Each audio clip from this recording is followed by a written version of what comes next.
So this is the beginning of the pandemic. All the lines are super long, and I decided to create a garden in the back of the apartment building where I live.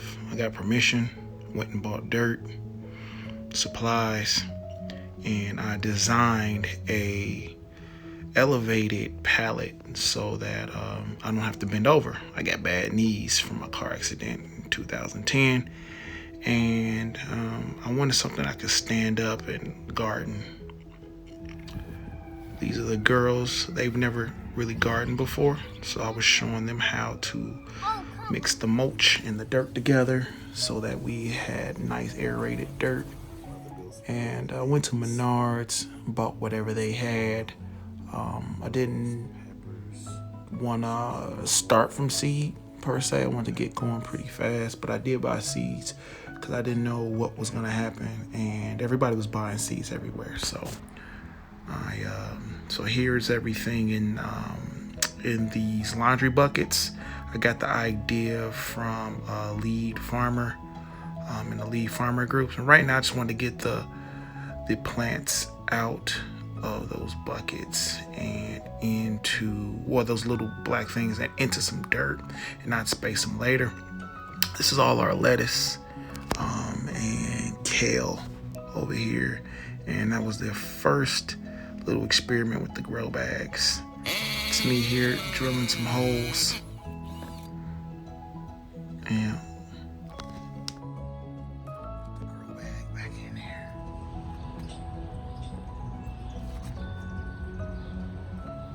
So this is the result. The elevated tables, they cost around $30 a piece. Yeah, about $30. The pallet was 15. The wood was another 10. Chicago tax is 10 and some change, and little nails and screws and stuff. So yeah, each one came out to about $30. So I purchased seeds from almost any place I could find them. If they had seeds, I would probably buy like $20 worth.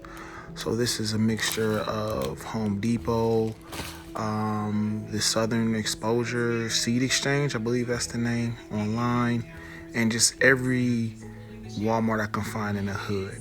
Those Jiffy little greenhouses, they really work, So I bought the little light from Home Depot, and Lowe's, and the little LED lights, they just get them on Amazon. Just type on clip-on grow lights, and they should be around $10, and they're a little flexible. And the little grow pods, these things are inexpensive. They're around $3 a box, and you just water them up and they absorb and you can get started. So kind of didn't know what I was doing. I made sure I got the things hydrated, stuck my seeds in there, and I waited. Corn is starting to sprout. I believe this is corn. That corn was growing like, oh my God, it was growing so fast. If I knew what I knew now, I would have grew double the corn, because the squirrels are little devils. They eat everything. So here's the lettuce. The lettuce was growing so fast, and here's the zucchini. Yeah. And there's the tomato plants. And there's Zara playing in her little pool out there, and time went on and things started to grow. We just kept at it. Got a little hobby. We didn't know what was gonna happen. So we started growing stuff out of fear.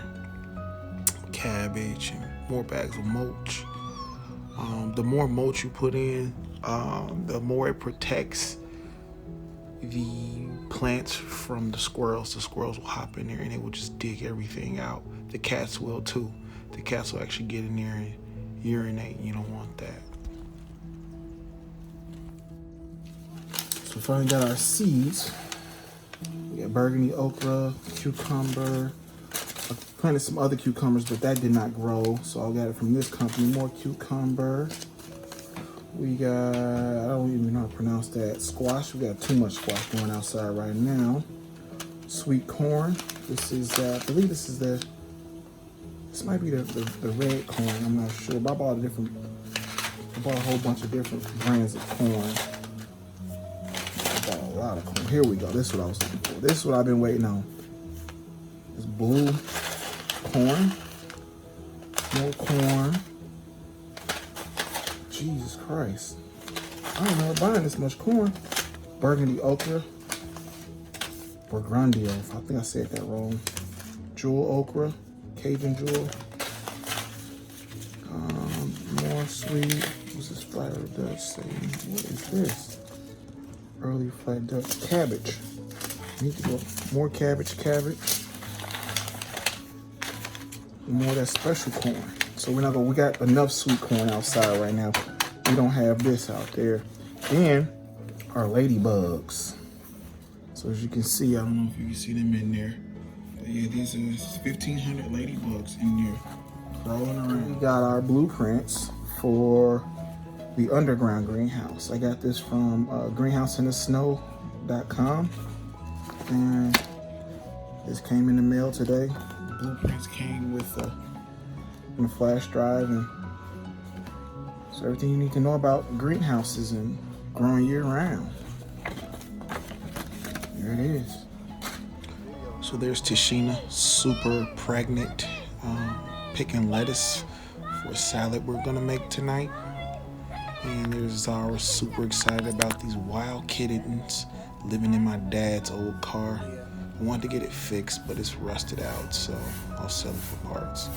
Those were the green onions we were growing, and oh, this is me at UPS waiting in this pandemic line to get this cheap greenhouse. This greenhouse, guys, it was cool at first, but the first wind that comes blew this thing away. It was a complete disaster. I do not recommend buying one from anybody else but Quick Tents. Quick Tents had the best ones, but you do have to reinforce them with all sorts of rocks and bricks.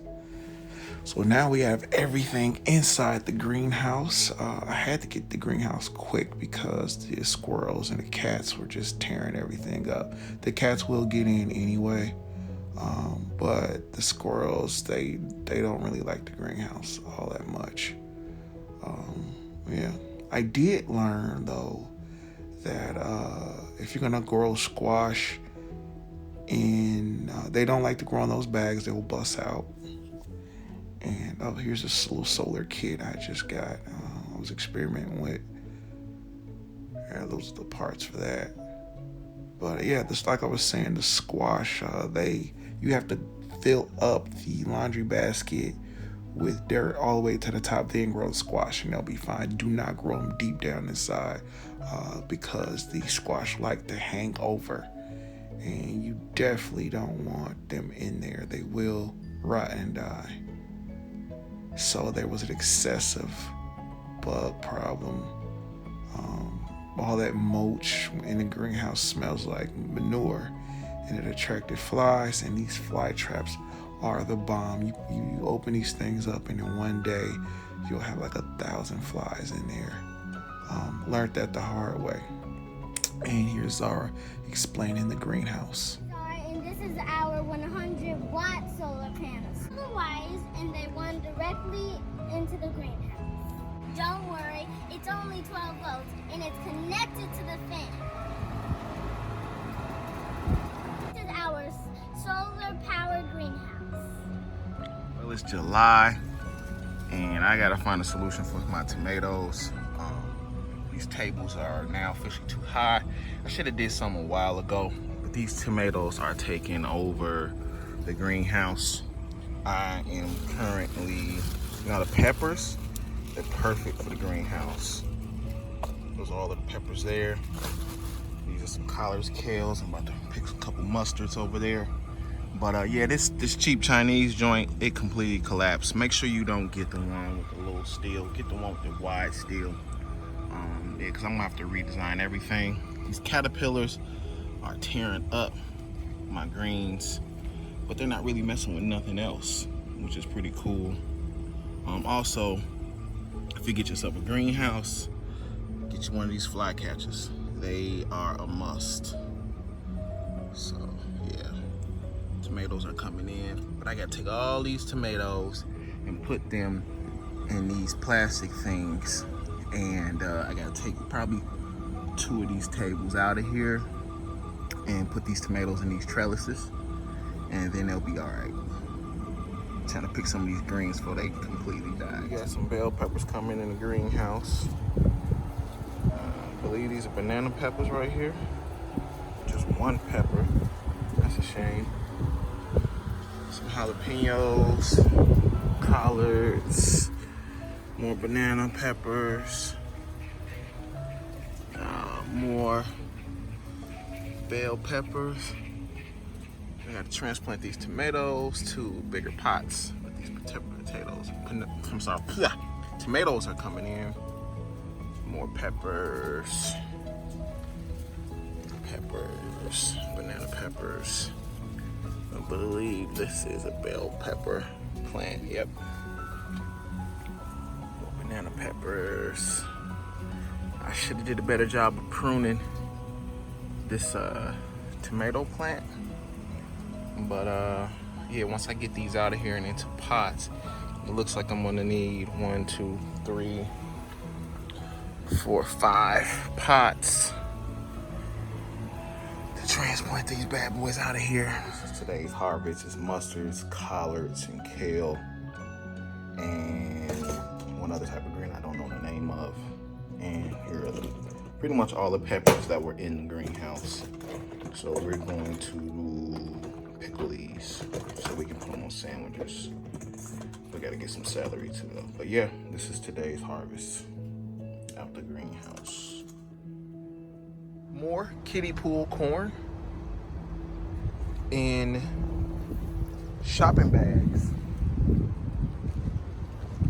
and grow bags. And when I tried to push it up, the metal popped and cut my hand. Hopefully so after the cheap greenhouse collapse, I've been using wood to hold it up.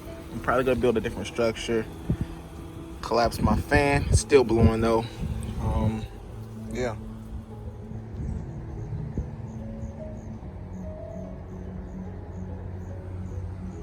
So I'm going to make my own jardinard today using ingredients from my garden. Here goes nothing. Most of these peppers came from the garden. The bell peppers, the banana peppers, the jalapeno peppers. And then, yeah, pretty much everything came from there except for the carrots and the olives. But I've been growing everything. I've been growing onions. I've been growing it all in the backyard. And this is all going to be jarred. It's pretty much olive oil, pickling salt, a whole bunch of vinegar, a whole bunch of salt. Everything you would think that would be in jardinard. I just need to add a little more Italian seasoning and I'm ready to go.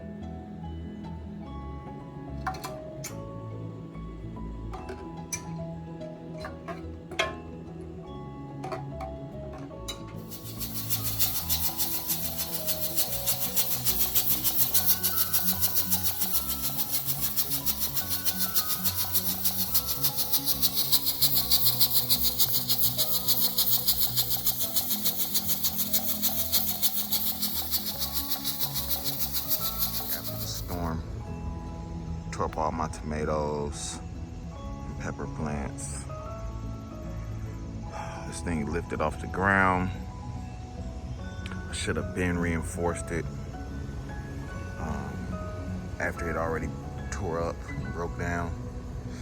But yeah, this is how easy the metal bends. So I went and bought some stands from the Sweetwater Foundation. That's not too far from my house. They have a great not-for-profit over there, and I wanted to get these off the ground to make it harder for the squirrels. They actually climbed on the gate and crawled down, but by that time I'd come out running and screaming. There's my Aunt Faye. She came by. She wanted me to make her some jalapeno poppers. So I took some jalapenos off and stuffed them with vegan cheese. And I made a just egg solution. Dipped the jalapenos in that and a homemade breadcrumb using baked French bread. And you break it up. You pretty much blend it up and bake it for 25 minutes at 350. You got your breadcrumbs, and then you dip that in egg and dip the things in egg, and then you put the breadcrumbs on the outside and deep fry them. It's pretty good. Really easy to make. Make sure you don't get them in your eyes. And yeah, this is the rainy season.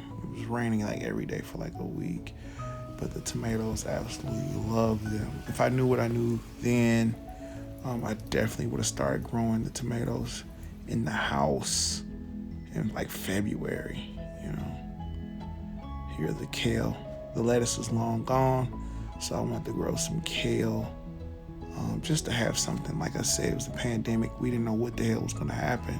So I was like, all right, I'm going to be growing something, period. There's the collards.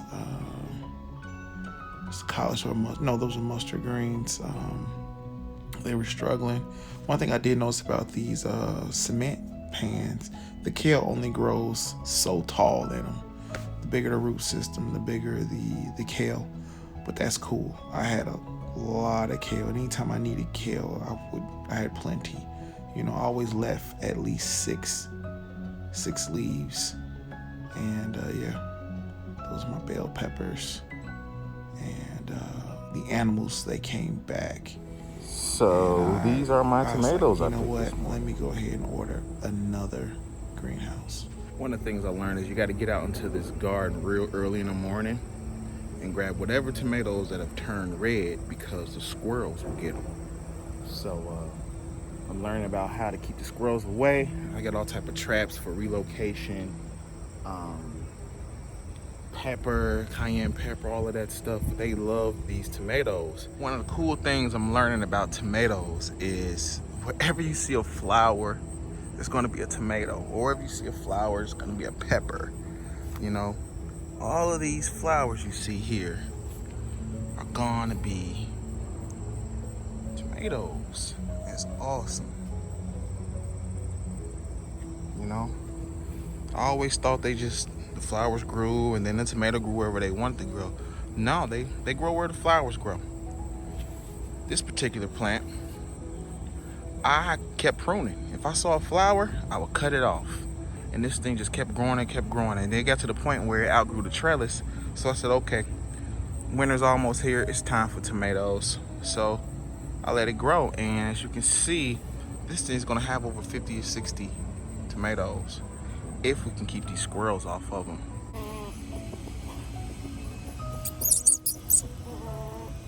I'm about to take y'all to y'all new home. But yeah, this is gonna be great.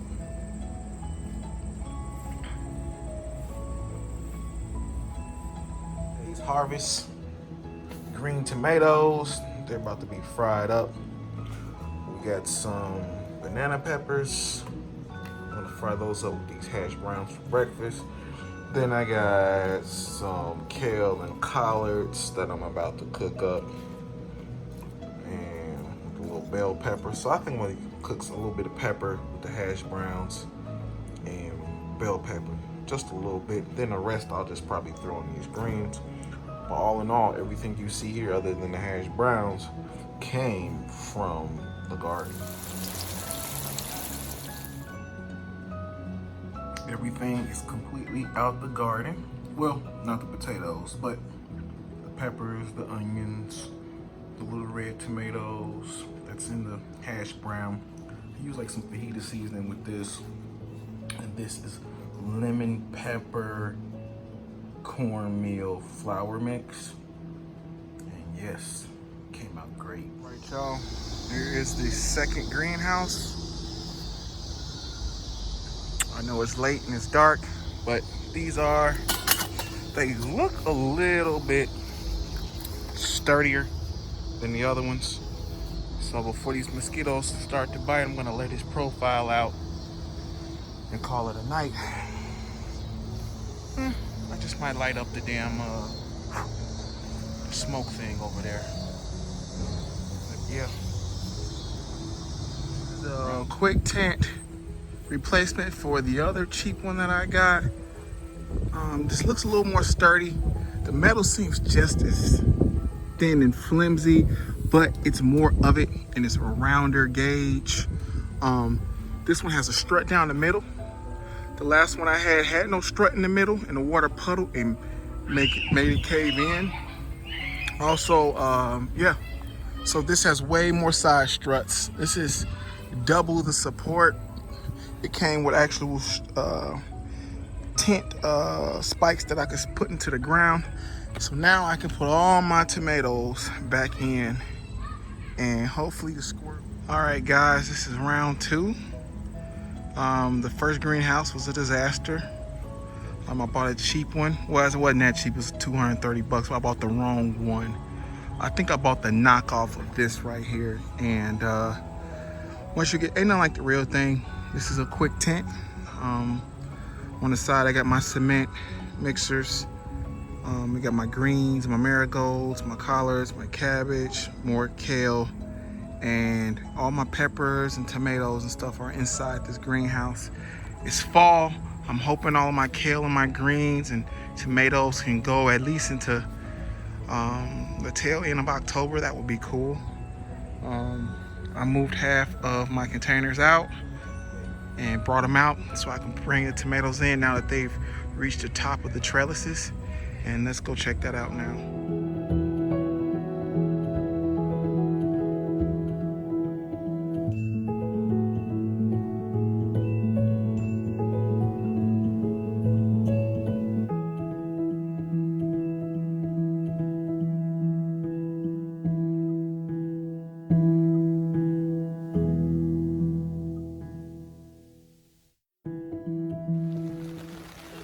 Hold it out, let me see them.